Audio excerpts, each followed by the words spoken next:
Okay, welcome everyone. So each month we bring you a new topic and fresh insights. Today we are diving into Gen AI at work, exploring its disruptive and transformational impact on employees. I'm Maria and I get to be your host for today. Generative AI, as we know, is reshaping the workplace faster than ever, automating tasks, redefining roles, and unlocking new opportunities. But what does this really mean for employees? In this session, our experts are going to explore insights from a recent study with 250 employees to understand their perspective. So we can take a look at the agenda for what will be covered today. They will put Gen AI into context, share employees' lived experience with Gen AI at work, discuss the key implications, and of course, have a live Q&A where you can join in and share your questions. Before I turn it over to our presenters to introduce themselves, I do want to invite you and encourage you to use the Q&A box to share your questions throughout the presentation. You can also share comments. You can share additional topics you would love to see in future iterations of this series. So feel free to use that throughout. Again, we'll have time at the end, but also our presenters will try to answer questions throughout the presentation. So with that, I'd like to turn it over to Hara to introduce herself and pass it on to the rest of our presenters. Take it away. Thank you, Maria. Hi, everyone. I'm so excited to be here. My name is Hara Gavriloglu. I focus on the intersection between workforce transformation and technology and the business impact. What that means in practical terms is I'm helping organizations go way beyond the experimentation on technology and find ways to assess the value, the business value, aligning with people priorities and leadership needs. I'm so excited to be here and to dive this through the results today. Purnima. Thank you, Hara. Thank you, everyone, for being here. I'm Purnima Sarkar. I'm a Director of People Analytics at Fidelity Workplace Consulting. I'm happy to be here today. My background is in employee listening and understanding how employee voice can be used to influence their decisions, and specifically how their stated intent and behavior can sometimes not match. And that is very applicable to how people adopt and use technology. My background is in information and decision sciences, in which I have a PhD, and I also dabble in survey research. Patrick, on to you. Terrific. Thank you, Purnima. Thank you, Hara. It really is so exciting to be here with both of you. And Maria, thank you for that start to the conversation. So I am an organizational psychologist and a strategic advisor here at Remesh, and Hara and Purnima, we've really had some fascinating discussions to conceptualize this study and to launch this study. And so I think it's really going to be a rich discussion. By all means, for everybody that's on today's call, feel free to chime in with your questions along the way, and we will be making time at the end for additional questions. So with that in mind, I want to pick up where Maria started us and really start by putting things into context. Really important for us to understand this relatively new technology and how it is shaping our world, both inside and outside of work. It is amazing, but it was just over 2 years ago that GenAI really was introduced to the world and took the world by storm. It was November 30th, 2022, when an early version of ChatGPT was introduced. And within 5 days, that platform had attracted over 1 million users. Now, since then, more sophisticated versions of ChatGPT have been released. We all know that. Other GenAI platforms have been introduced and developed. And now, just over 2 years later, it's estimated that over 500 million people worldwide are using generative AI in their personal or professional, or both their personal and professional lives. And so as we start to get our minds wrapped around GenAI, I think many of us have this fundamental question: is GenAI an opportunity or a threat? And we see signs of this both big and large in studies like we're going to review today, but also the small things. If you look at the Google search over on the left, I think to some extent it's a way to get a read on what people are wondering about, or at least what people in my world are wondering about, because these are to some extent influenced by our own searches, but we're seeing some optimism, right? We're seeing people wonder if Gen AI is going to fuel business growth or reshape the workplace or develop consciousness. There's all this promise of generative AI, but there are also fears mixed in over on the left. Concerns about whether or not Gen AI will fail or replace jobs.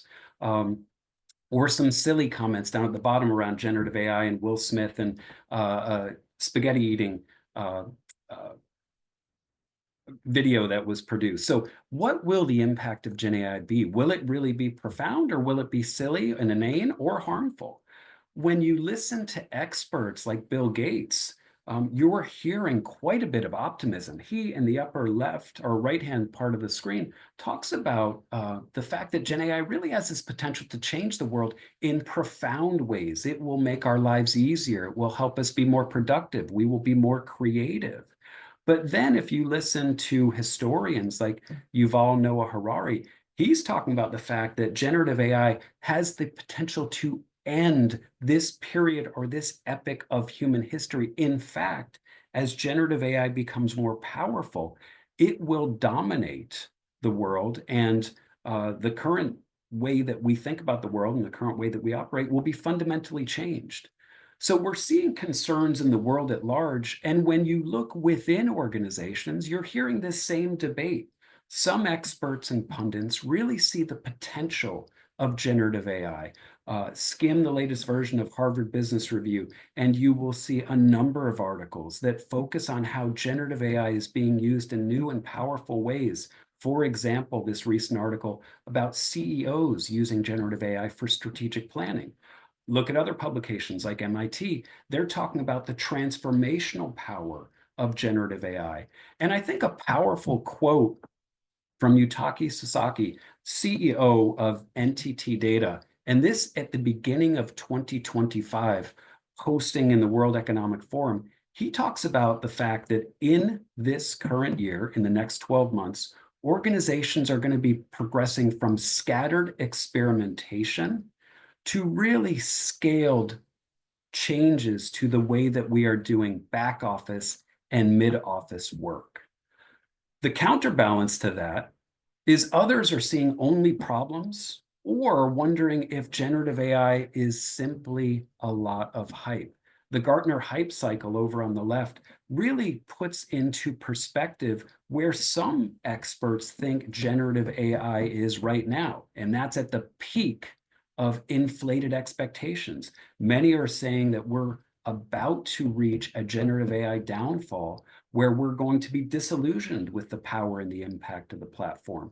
And some of this concern and some of the worry about generative AI and the problems associated with it, or the fact that it could be potential hype, revolve around and are influenced by some of the stats that we're showing you over on the right. A relatively new study by Rand cited the fact that by some estimates, 80% of AI projects fail. The American Psychological Association in the fall of 2024 went out and talked to employees in the US, and they found that 41% of employees worry that AI will eventually make some or all of their job responsibilities obsolete. And in January, we at Remesh conducted a study to really get our understanding of what employees are expecting of this new year. And what we found is only 4% of respondents said that incorporating Gen AI into workflows was the top priority for this new year. So with this context in mind, with the promise of generative AI being promoted by so many, but then others really focusing on the problems or the hype associated with Gen AI, Hara, Purnima, and myself really wanted to take a look at what is the experience that employees are having with generative AI at work. Since the introduction of generative AI 2 years ago, how are employees using generative AI? What are the benefits that they are actually seeing on the job current state, and what are the challenges that they're facing? What support are they receiving from organizations? Is it formal and structured? Is it informal?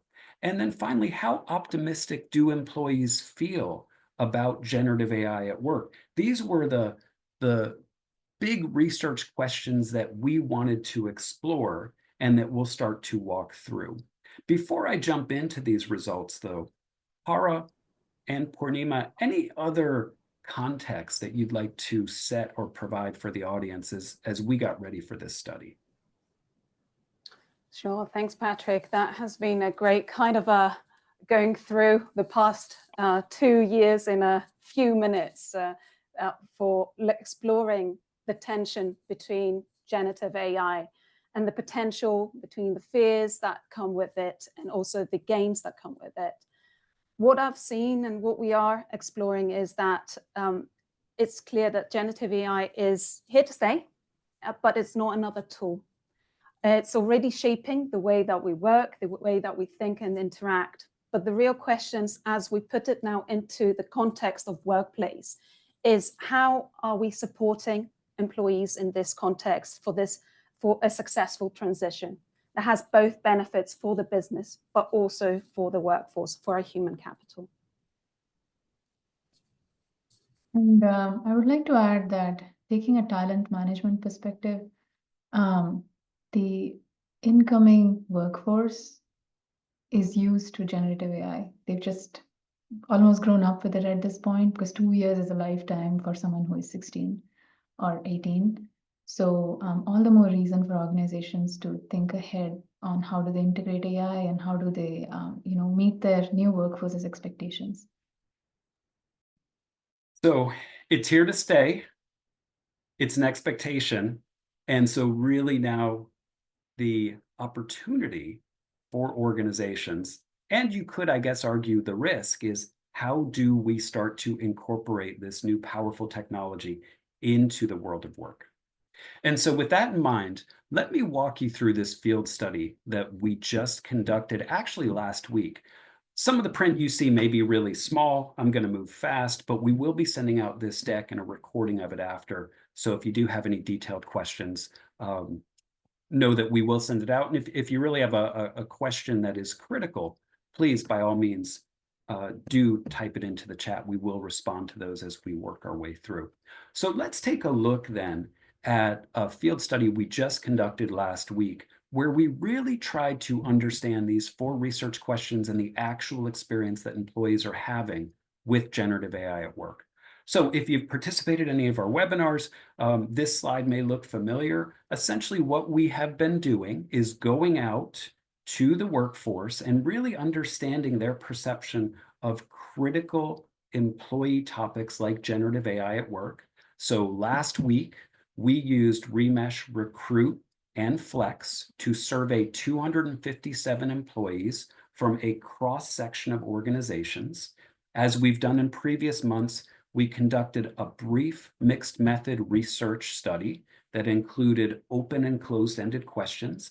If you've ever participated in a Remesh conversation, you know that there is this unique opportunity for participants to review other comments from their colleagues and endorse those, upvote those or downvote, and we'll show you how that really starts to help us understand some of the most resonant themes. We also used the generative AI capabilities, the large language models built into the Remesh platform to analyze all the rich qualitative data.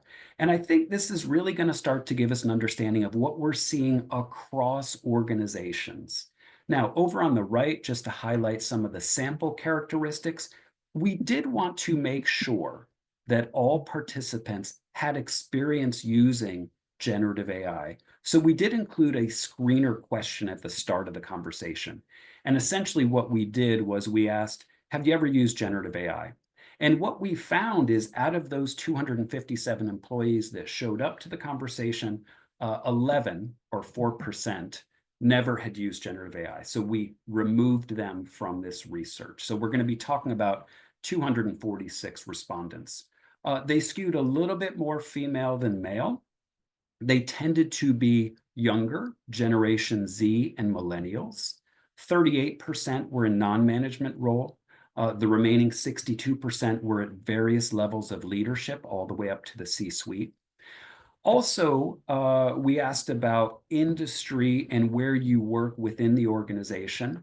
And what we found is for this particular study, Most of the employees did happen to come from technology, 24%, followed by healthcare, education, financial services. So we need to keep these characteristics in mind as we look at this data.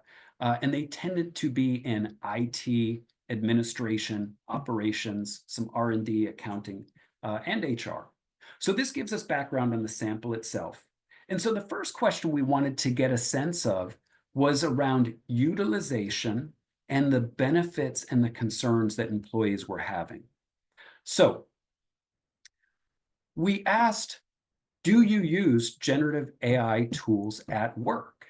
And what we found is that most respondents, at least in this research sample of 246 employees from this cross-section of organizations, are using generative AI relatively frequently.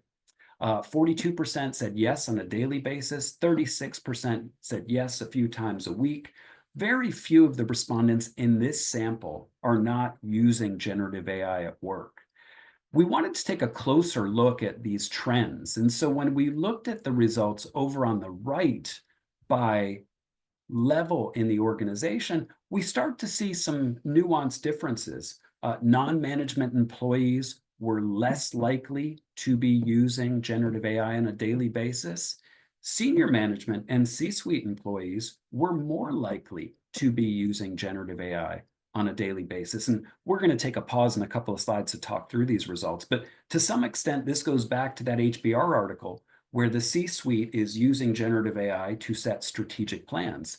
Within this sample, we're seeing a lot of senior leaders using AI on a daily basis, generative AI. We then wanted to understand, well, if you're using generative AI at work, are you using it because your organization has provided that? Or are you just simply using generative AI without endorsement or support from the organization? And what we see here is that most employees, at least in this sample, are working in organizations that either provide generative AI to all employees, 34%, or to specific teams, 35%. Only 21%, or you could just say 1 out of 5, maybe it's not only, but 21% of employees in this sample said, no, we are not provided with generative AI from our organization, and there are no plans to introduce generative AI current state into our organization. So coming back to Hara's point, generative AI is here and it's here to stay. At least in this sample, we're seeing 1 out of 5 employees are working in organizations where they just have not leaned into generative AI as a tool or technology.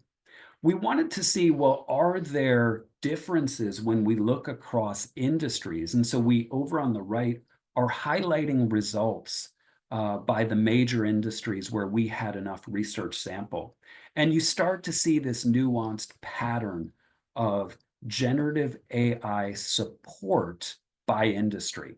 59% of our respondents that work in the technology industry said that yes, generative AI is available for all. 52% of employees working in financial services, and right below it, 50% of employees working in professional services are saying, yes, generative AI is available, but it's only available for certain teams. And then down at the bottom of the page, employees working within the field of education and research, they are the ones that are most likely to say, no, our organization is not providing us with generative AI, and current state, there are no plans. So once we have this sense of who's using generative AI at work, and that's a healthy percentage of our sample, and where they are getting access to the tools and technology, we really wanted to get an understanding of what are employees using it for, and get a better understanding of the benefits and some of the challenges that we're facing. And so we asked this open-ended question based on your experience. What are the biggest benefits to using generative AI at work? We use the large language models within Remesh to analyze all the rich qualitative data that we got back. And you start to see over on the left the main themes that emerge from this analysis. The main reasons why employees say that they are using generative AI at work, and this probably isn't a surprise for any of us that are using generative AI at work, is that it really saves us time and energy. It makes us more efficient. We're more productive, and we're also more creative. And you really, I think, start to see all these themes come together in some of the most endorsed comments over on the right.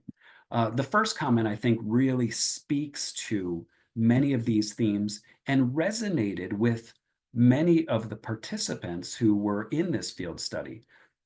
Generative AI for this first respondent automates repetitive tasks like data entry, report generation, and email drafting, and it speeds up the ability for this respondent to do research and content creation, saves time for doing more strategic work.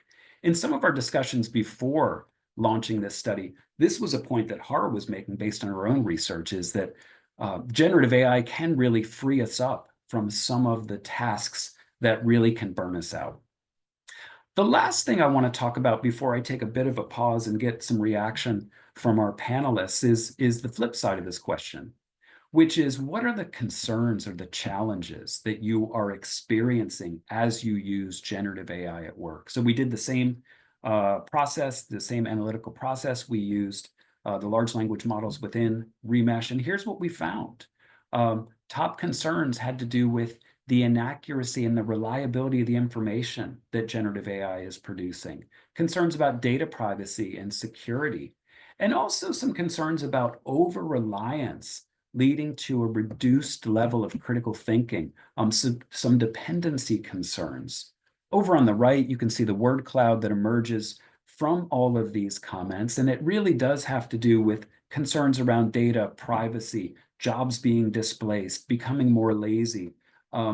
What is important, though, to note is that there were 75 respondents who, in response to this question of, do you have any concerns about using generative AI at work? And if so, what are they? 75 respondents said, no, I don't have any current state concerns. So that is a really important point to keep in mind. So I think as we take a bit of a pause and reflect on this data so far, we're seeing, at least within this sample, that a good portion of employees are using generative AI on a daily or weekly basis, and that in many organizations, those tools are being provided either to the organization as a whole or to specific teams. That varies by industry. And we are seeing that 1 out of 5 don't have access to generative AI from their organization. The benefits, if you've used generative AI, have a lot to do with speed, efficiency, creativity, but some of the concerns have to do with data quality, privacy, and what this is doing to us as workers. So Purnima, as you digested this data, anything that surprised you or resonated, or any insights?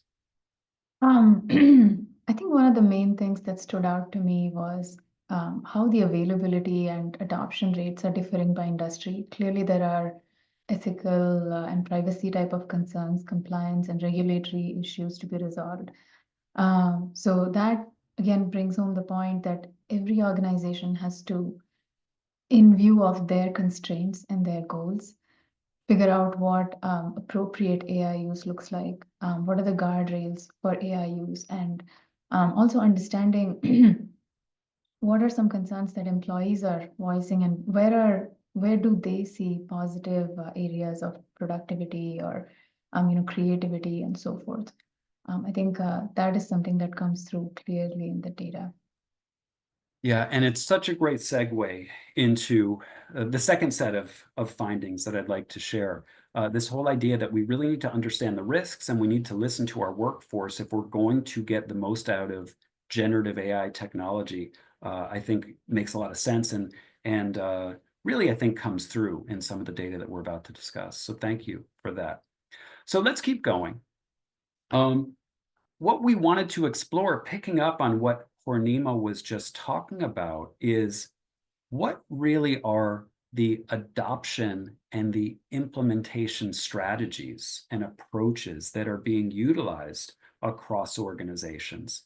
And so over on the left, we asked the question is, has your organization taken steps to help employees utilize generative AI and incorporate it into their work.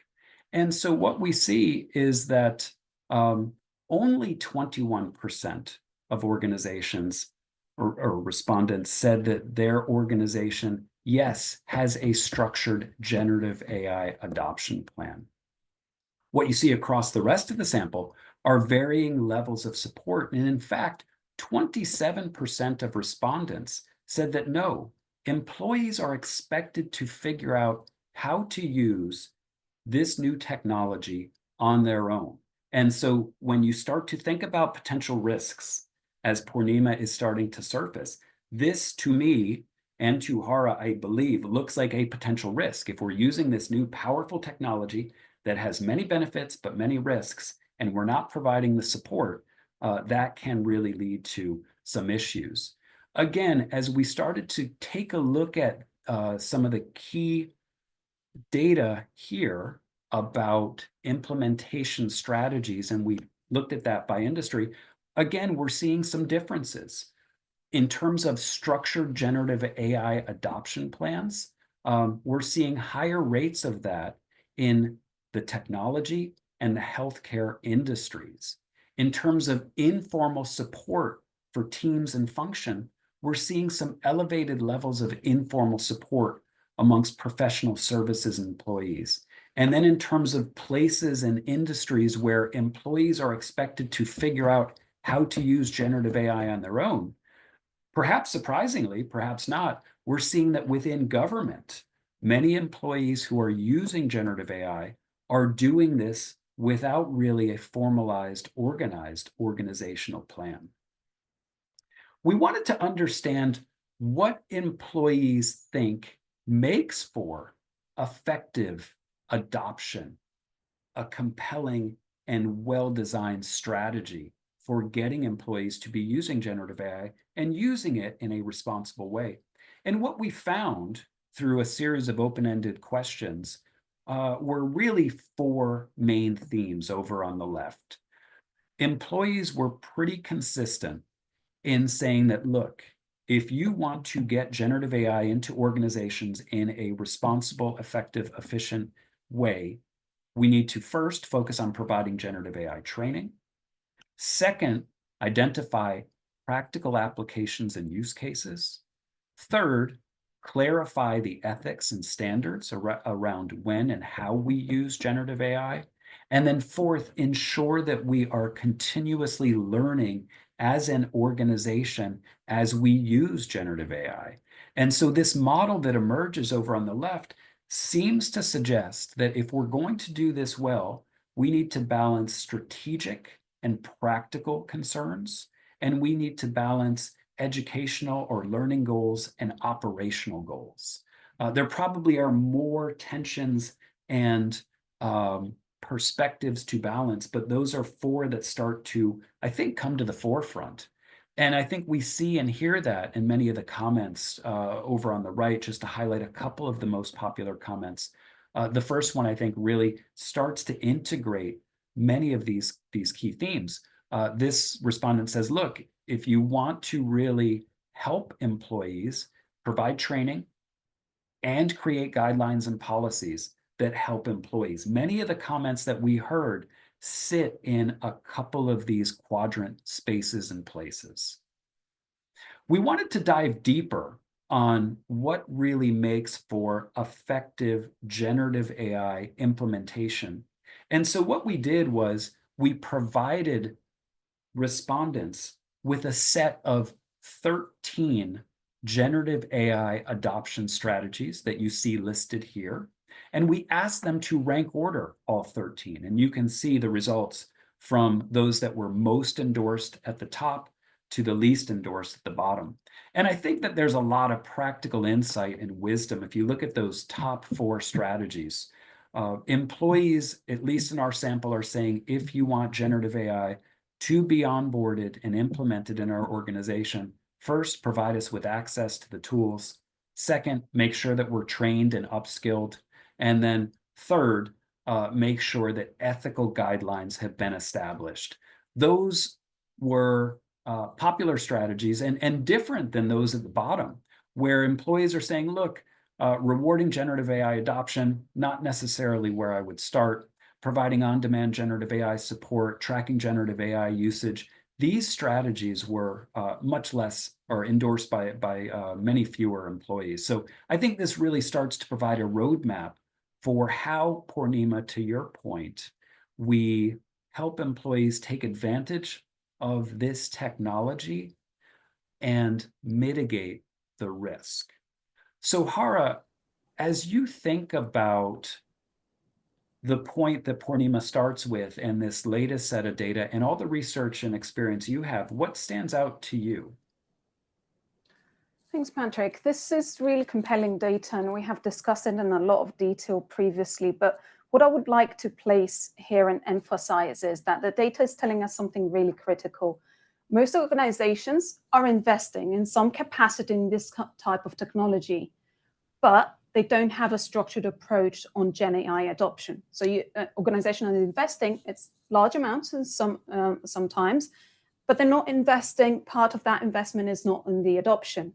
And what we're hearing from the respondents and the employees is that they're looking for something that is relevant to them. We know that personalized adoption is something that works, and therefore it's set in their own context, in their own roles, in their own use cases, and make it practical and operational for them to enhance the day-to-day and the ways of working.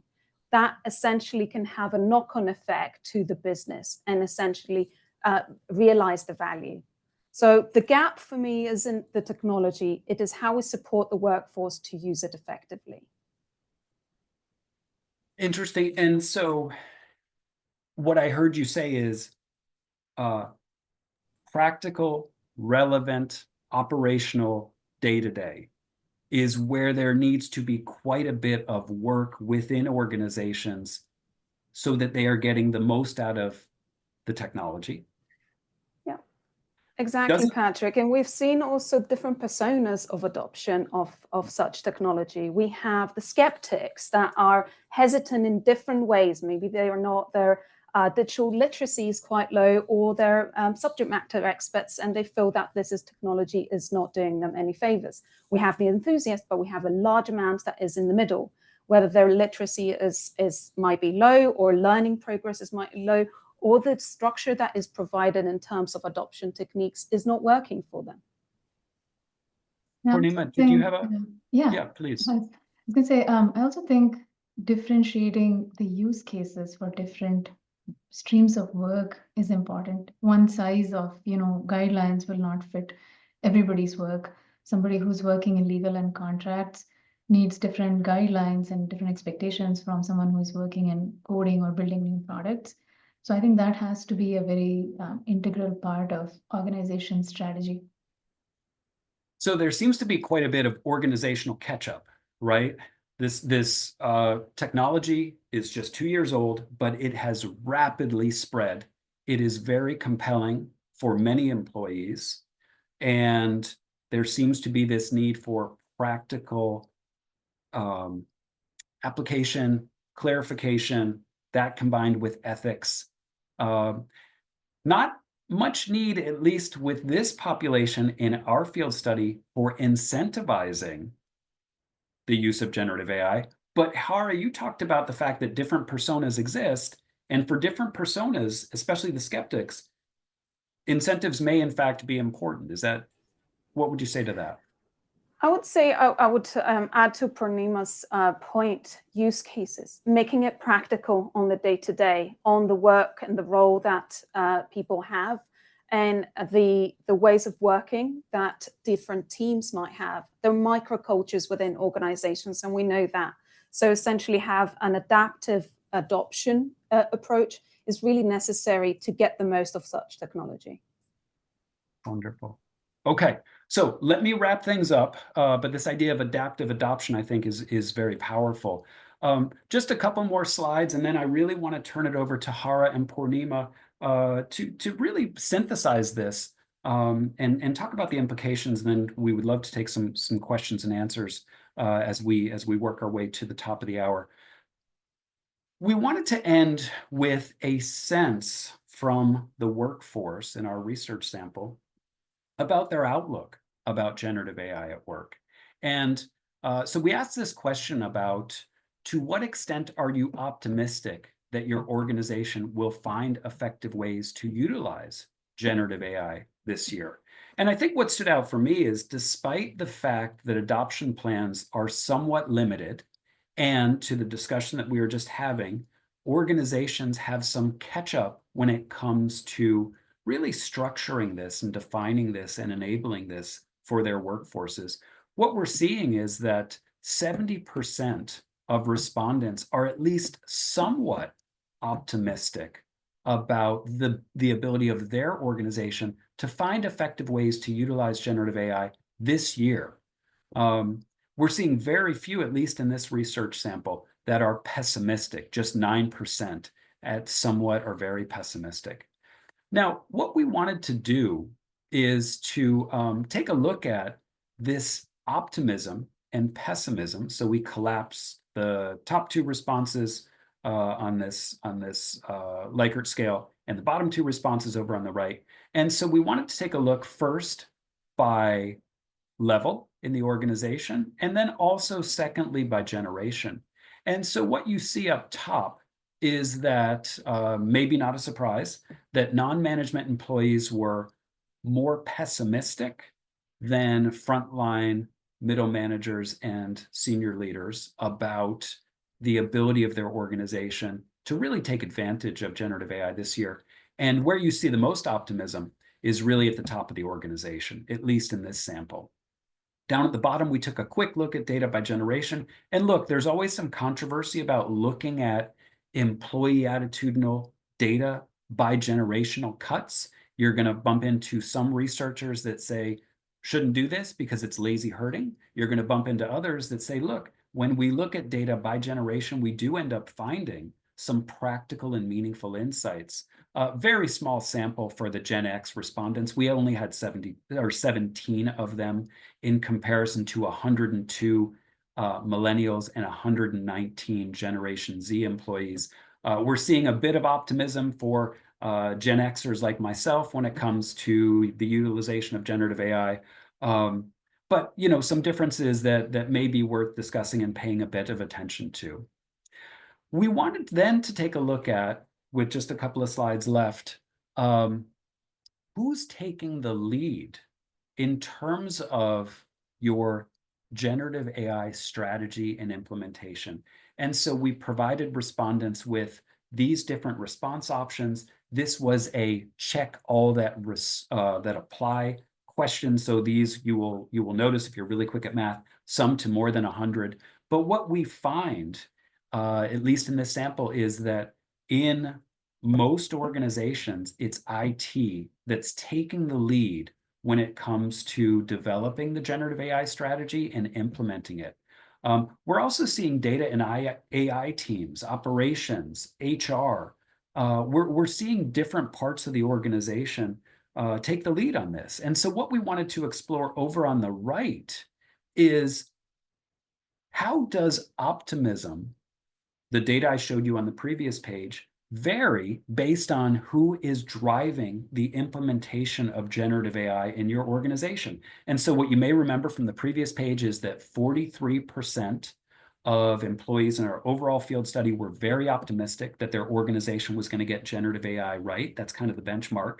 And what you see as you look your eye down the page is that when IT is running the strategic implementation of generative AI, 54% are very optimistic. Data and AI teams generate 75% optimism. Operations, business leadership, and HR are also creating elevated levels of optimization against some of the responses of I don't know, or no one in my organization has a priority. But even looking within that data over on the right, I think you start to get a sense, and this I think is a big point that Har will make, is that when you can get multiple parts of the organization to work together to design and implement generative AI strategies, they end up being more effective. She'll talk more about that. Last slide, I think, really just hammers home one of the main points that we see in this data, which is when we ask employees, if you were responsible for shaping your organization's Gen AI strategy, what would your top priorities be? What really came through in response to this open-ended question is that it really boils down to training and upskilling.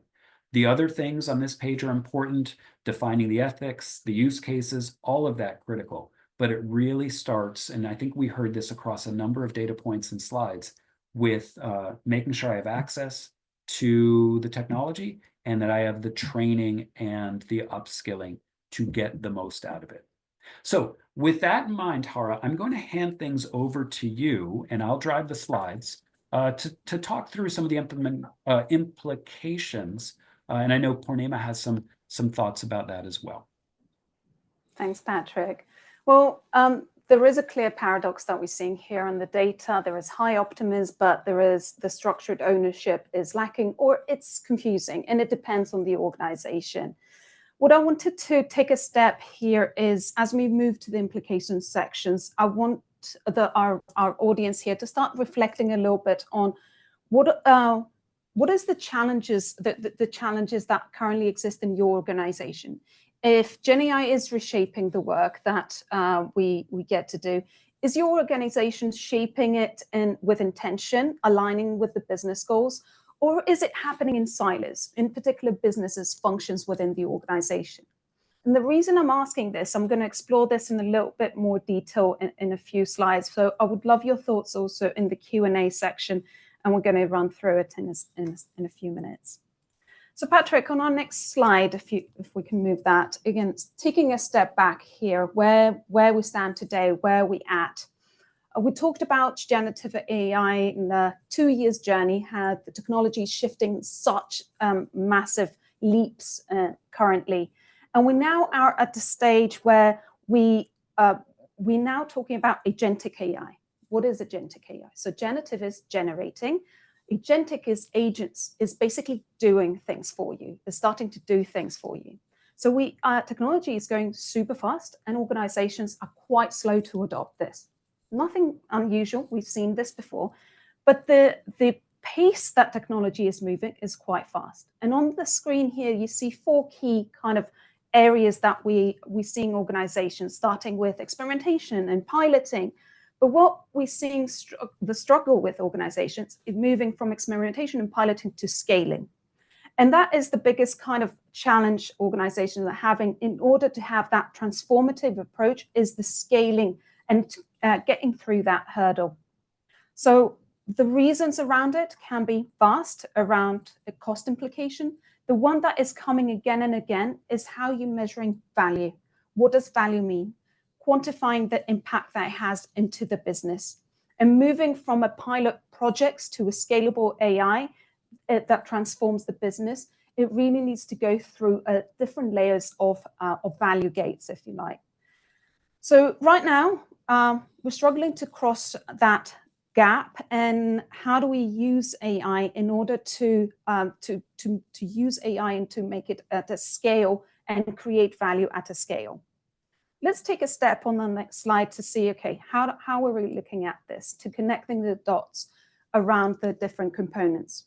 So you see here it's a graph. Essentially, there are 2 axes. There are 2 key components on when we implementing generative AI and identifying the full potential. We have the business on one side and the workforce, the human capital, essentially on the other, on the x-axis.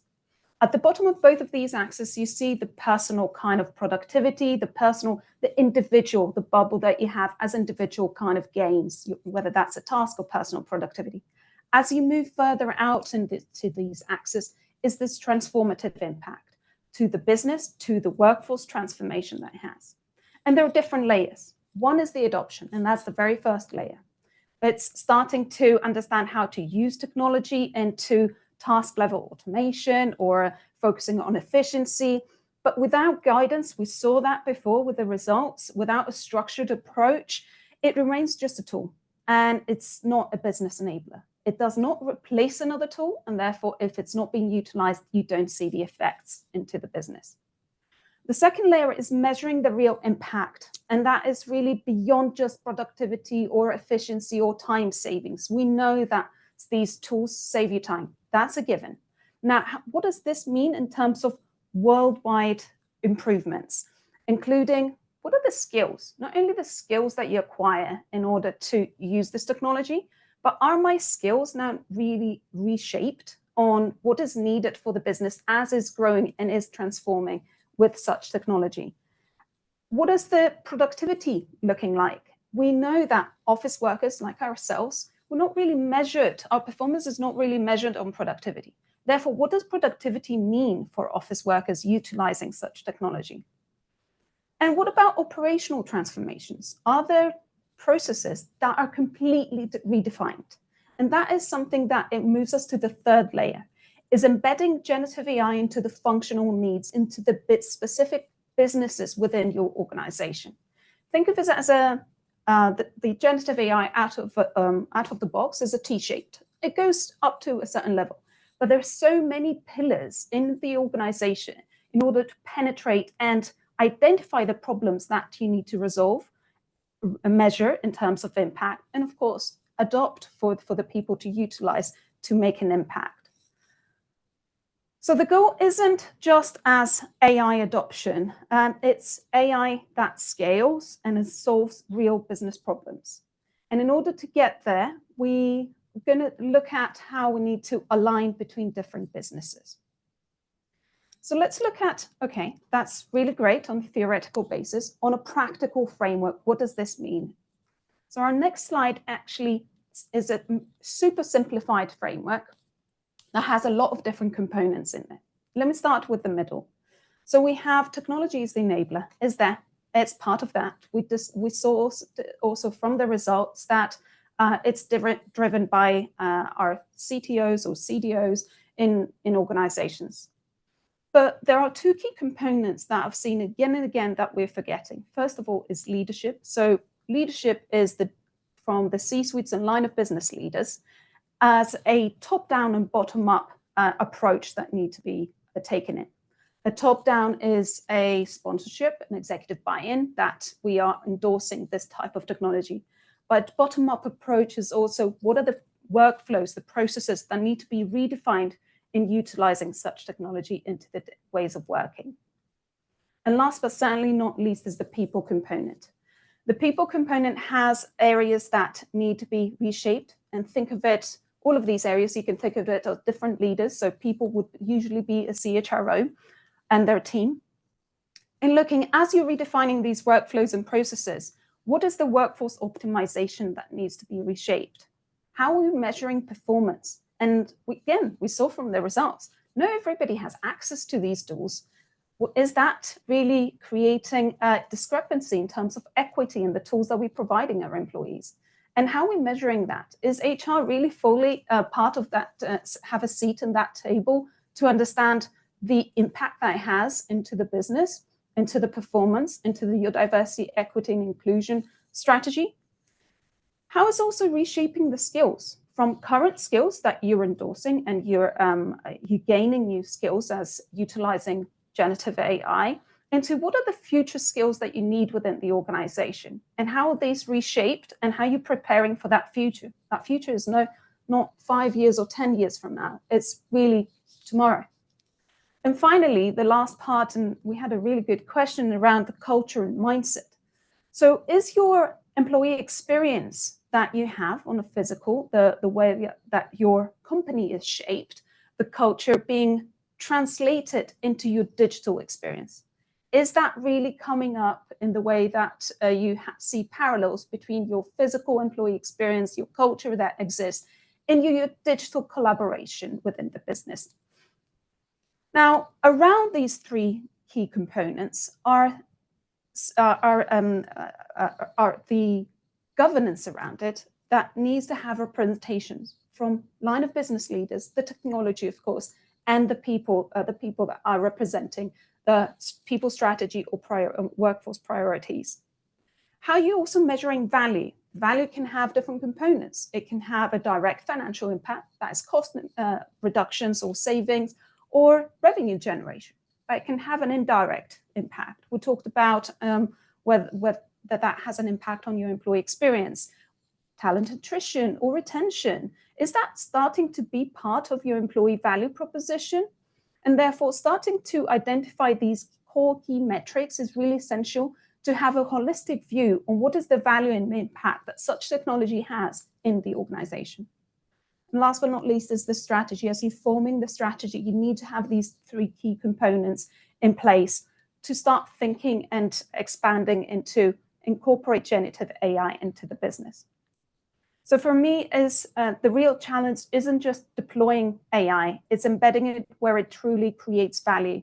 An alignment between leadership, people, and technology is essential to reshape the business. Because if we're not getting ahead of this, we know that this is already being reshaped, but not in our own terms.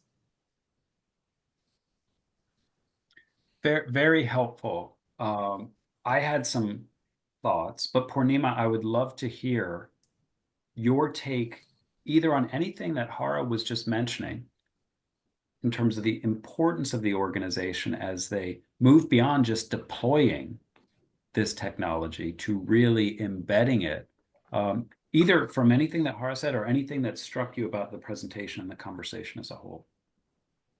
I think Hara made some really great points. It seems to me that the more things change, the more they stay the same, because we've seen all these waves of technology and changes. If you've read *Sapiens* by Yuval Harari, every cycle of evolution happens, and it brings everyone with it eventually. But just that those cycles have been so much shorter and faster. It took us a while to get to, the flat flip phone, and then from there to smartphone to now generative AI has all just happened in a blink in our own lifetimes. So I think the biggest thing that leaders can do is act more decisively, quickly, in terms of setting the mission and vision, and helping employees understand what it is that the organization wants to do with this. So then your IT can enable it, and then your legal and the right people can get involved in setting the guidelines. But as I said, not much has changed. It's still a human-led enterprise, and leaders have to lead.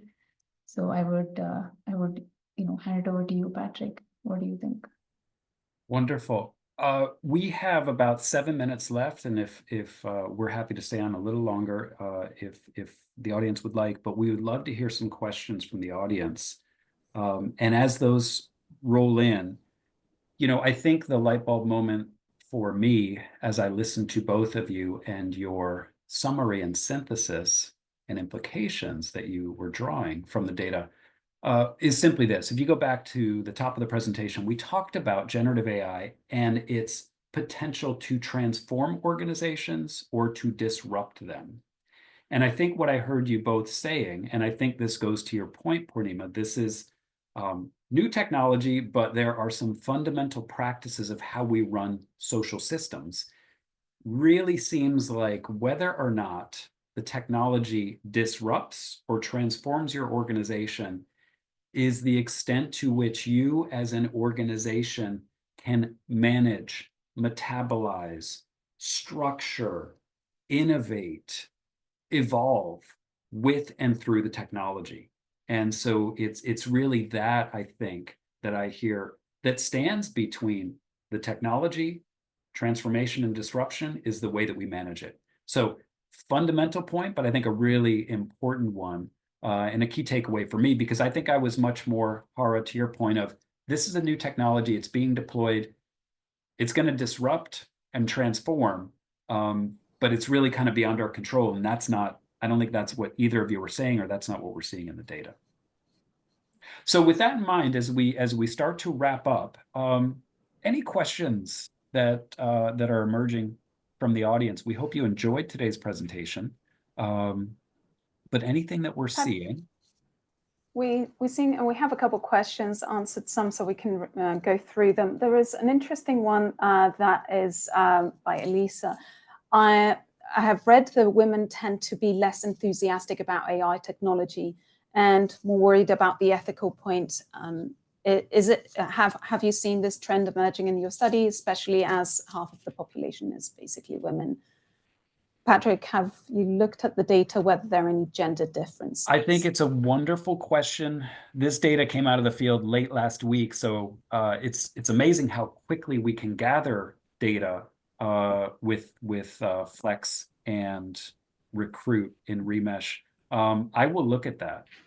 I did not see that on first pass, but there's no reason we can't go back and look at all the quantitative and qualitative data and reach back out to participants to follow up with that information. It's a really great question. Thanks, Patrick.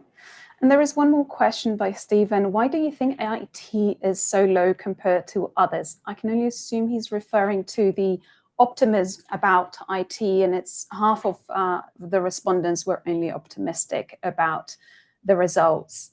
I can make a few assumptions on why IT is more critical than others. It could be because they do understand and have better understanding of the technology, so might already understand where this technology is going, or whether it's actually going to be helping them or hindering their work. And also they are the ones that are leading this type of change. So this is additional kind of responsibility put on these individuals, and also navigating through the security risks, the compliance, the legacy systems that organizations have. This can create more of a criticism from our tech colleagues. I don't know what are your thoughts, Patrick, Purnima? Yeah. I was going to add to that to say, especially with generative AI, the accuracy is still a work in progress. And I think IT, when you're familiar with the technology, you can see more clearly how reliable the system is. And I think that presents for IT, especially a two-pronged challenge. One is, how do you continue to make this a more reliable system?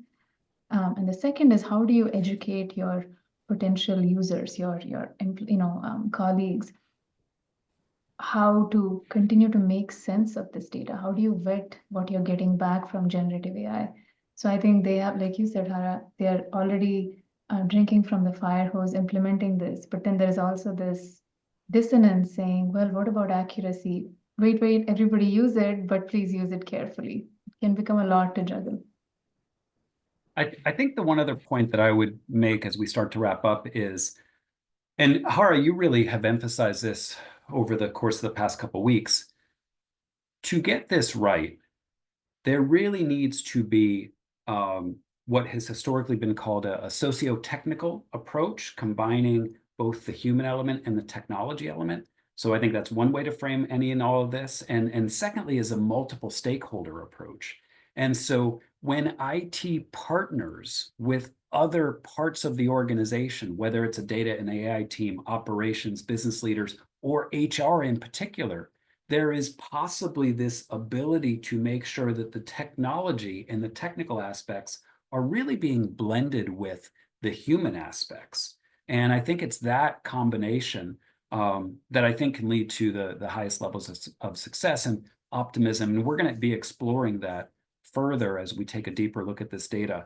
But we really appreciate this as we start to bring things to a close. The one other point that I would make is, we really think it's important to look beyond what experts are saying and understand the lived experience or the attitudes that employees have about important topics like generative AI. And I would encourage all of you to take that same advice as you look at any of this data. This is data from 247 employees across a variety of organizations, but being able to explore and ask these same questions with your own workforce is really where the most important insights will be generated. So this is hopefully somewhat directional, but also hopefully generates a lot of questions for you to explore with your own workforce. With that in mind, I think I will start to wrap things up.